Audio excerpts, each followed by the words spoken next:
말하기와 글쓰기, 언어의 힘만으로 어디까지 갈 수 있는지 보여드리겠습니다. 이전 영상에서 고시 공부를 하던 평범한 대학생에서 어떻게 타로 사업자가 되었는지 말씀드렸습니다. 오늘 영상에서는 구체적으로 어떻게 타로 사업을 수억 원대 매출까지 성장시킬 수 있었는지 그 비밀을 말씀드리도록 하겠습니다.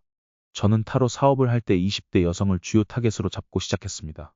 그 이유는 이들이 타로의 지불 용의가 꽤나 크고 제가 비교적 잘 이해하는 고객군이었기 때문입니다. 이 분들의 주요 관심사는 연애운이었습니다. 가끔 학업과 사업운에 관해서 물어보는 분들도 계셨지만 그런 분들조차도 상담의 말미에 가면 은근슬쩍 연애운에 대해서 여쭈셨습니다. 타겟을 명확하게 잡고 매일 연애를 주제로 상담을 하다 보니까 고객에 대한 이해도가 높아졌습니다. 저는 고객들의 대화 스타일을 분석해서 3가지 유형으로 유형화하였고 각각의 유형에 맞는 화법으로 상담을 처리하기 시작했습니다. 유형화의 기준은 개방성이었습니다.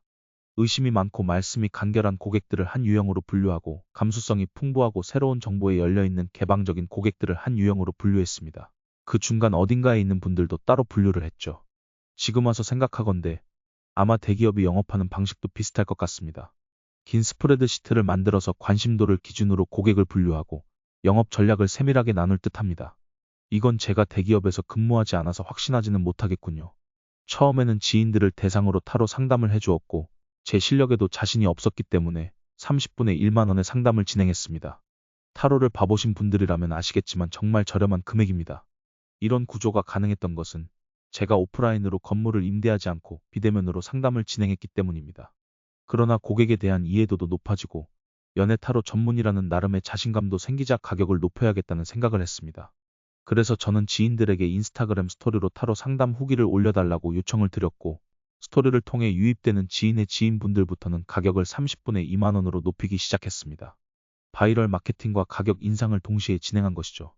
사실 30분에 2만 원도 그리 비싼 금액은 아닙니다. 그때도 다른 타로 상점들은 30분에 5만 원 받는 곳들이 많았습니다. 그러나 30분에 2만 원, 시급 4만 원으로는 돈을 많이 벌 수 없었습니다. 게다가 타로 상담이라는 것이 감정 노동이 꽤나 많이 들어가는 분야다 보니까 소화할 수 있는 상담 건수에도 한계가 있었습니다. 그래서 저는 재미있는 아이디어를 내게 됩니다. 내 고객의 상당수가 연애를 하고 싶어하는 분들이라면 이들을 위한 프리미엄 매칭 서비스를 내놓을 수 있겠다. 연애를 하고 싶어 하시는 여성 고객님들과 남성 고객님들을 매칭시켜드릴 수 있겠다. 생각해보세요. 대부분의 소개팅 앱 같은 경우는 남초입니다. 남자 비율이 80%를 넘어가는 경우가 다반사일 정도죠. 그러나 제 고객들은 대부분 여성이었습니다. 더군다나 연애운을 물어볼 정도면 하룻밤의 쾌락만을 원하는 그런 분들이라기보다는 오히려 진지한 만남을 기다리는 분들이었습니다. 소개팅 앱들이 그토록 찾고 있었던 데이터베이스를 저는 가지고 있었던 것입니다.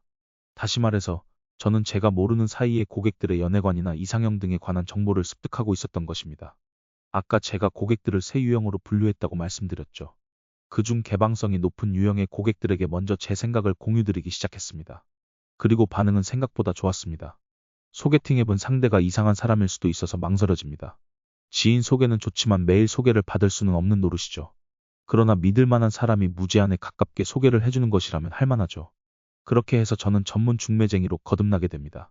남자만 금액을 부담하는 대부분의 소개팅 앱과 달리 저는 매칭 비용을 남녀 모두에게서 받을 수 있었고 실제 만남까지 성사되는 경우가 꽤나 많았습니다. 저는 여기서 머리를 한번 뒀습니다. 제가 아까 타로 후기를 인스타그램 스토리로 포스팅해달라고 고객들에게 요청드렸다고 했죠. 만일 후기를 보고 3명 이상의 지인이 상담을 받으러 오면 저는 그 고객님께는 무료로 소개팅 매칭을 해드렸습니다. 자연스레 고객들은 후기를 더욱 정성스레 쓰기 시작했고 바이럴은 확산되었습니다. 그런데 여러분, 이 전략 어디서 보신 적 있지 않으신가요? 바로 K-팝 연예기획사들이 자주 쓰는 마케팅 전략입니다. 연예인의 앨범을 사야지만 팬 사인회에 참석할 수 있고 앨범을 많이 사야지 사인회에 참석할 확률이 높아지는 전략 말입니다. 여기다가 요즘은 포토카드까지 부가상품으로 팔아서 팬들의 돈을 빨아먹고 있죠. 아무튼 저는 여기에서 그치지 않습니다. 소개팅이 가능하다면 미팅이 안 될 이유가 뭐가 있겠어요. 저는 미팅 주선까지도 영역을 확장합니다. 이쯤 되니까 사업이 정신 없어지기 시작합니다. 상담하랴, 소개팅 주선하랴, 미팅 주선하랴. 상담 같은 경우에는 노동집약적인 서비스입니다. 다시 말해서 꾸준히 노력을 투입해야지 돈을 벌 수 있습니다. 그러나 소개팅과 미팅을 매칭해주는 것은 노동집약적이지 않습니다. 말 그대로 매칭만 해주면 제가 할 일은 끝이니까요.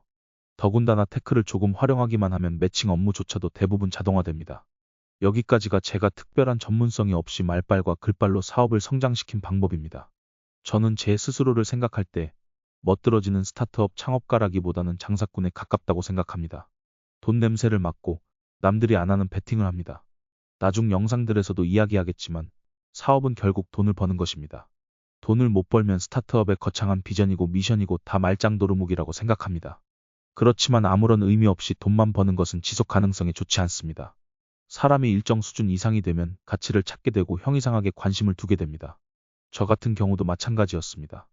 타로 사업은 재밌는 경험이었지만 오래 하지는 못했습니다. 제가 세상에 가치를 주고 있다는 생각이 들지는 않았기 때문에 현타가 자주 왔습니다. 이 채널은 저에게 일종의 고해성사와 같습니다. 제 이야기를 들어줄 사람이 몇 명이나 있을지도 모르겠습니다. 그럼에도 어디에도 털어놓은 적이 없는 이야기를 여기서 하고 있자니 속이 후련합니다. 앞으로도 흥미로운 썰들을 많이 모시고 오겠습니다.